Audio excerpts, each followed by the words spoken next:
Hi, I'm Wayne Bryan, producing artistic director for Music Theater Wichita. We're now preparing our third show of this 2015 summer season, Billy Elliot the Musical, winner of 10 Tony Awards, including Best Musical.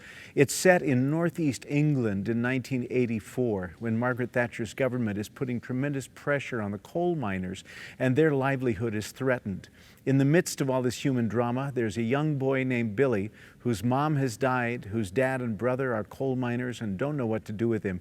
They send him to take boxing lessons at the local recreational center, and instead he gets there in time for ballet class.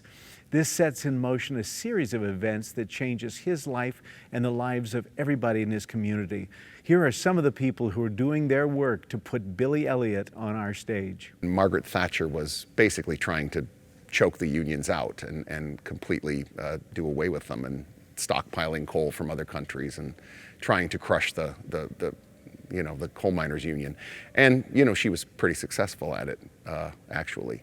And so a lot of internal strife in the country, a lot of striking, a lot of violence. So it was a very, very volatile, but also very serious. I mean, this was life and death to them. This was somebody trying to take away, an affordable living for them. He's a guy that's in a tough situation. He's lost his wife a few years back, and he's got these two boys.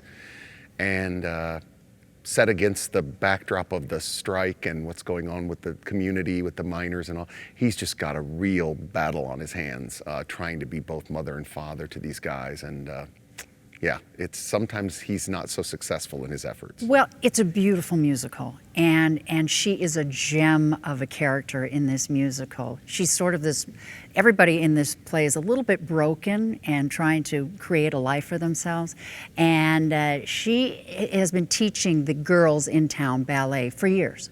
And then, one day this kid walks in, and maybe her whole heart isn't into teaching class at this point, but, and then this kid walks in and she sees a little flicker of some talent, and she coaxes him to come back, and that, in return, sort of sparks some life into her again, into like, wow, there's something here, and it puts a fire under her life as well. Doesn't matter if you shall squat, keep your challenge completely shut. You might have it or might not. All you really have to do is, all you really have to do is shine. It's really rewarding when you go through the change of Billy, because you get really attached to the character when you do the show. So when you go through that change and you finally get into your dream and you get to be able to do what you love, it's like, it makes you really happy.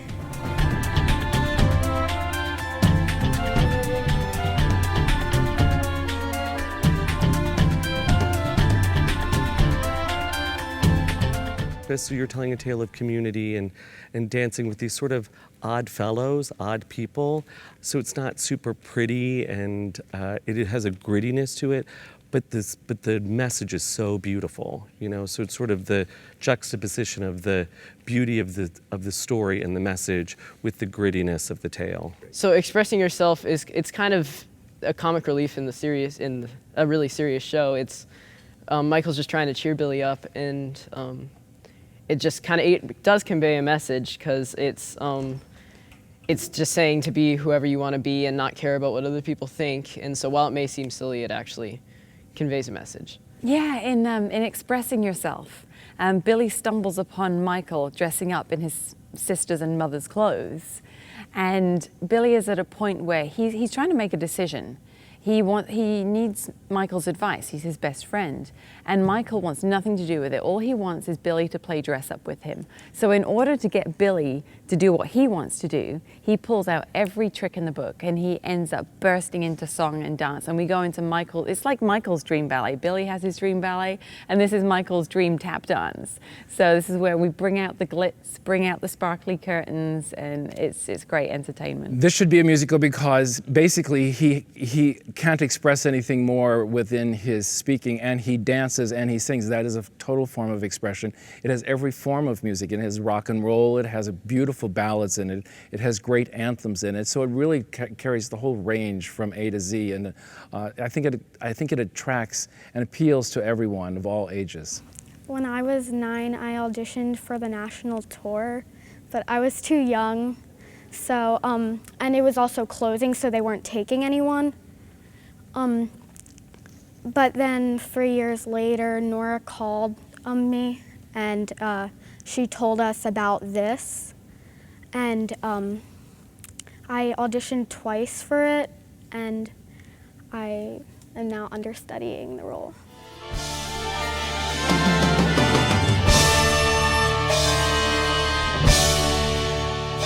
The reason why this show is particularly special to me is because I actually played the role when I was 13, 14 over in London on the West End, and then on Broadway for about a month in there when someone was out for an injury. So it's very near and dear to my heart, and it's great revisiting it. It involves a lot of technique as far as dancing, because he dances all throughout the show and in many different styles. Stamina, because you're constantly going. Concentration, focus, and just like real connection with that show, with the show and with the dialect, and the like feeling that sense of community, and just knowing you're a part of, like putting yourself into the setting, and there's just a lot of different aspects that kind of go into making it the great show that it is.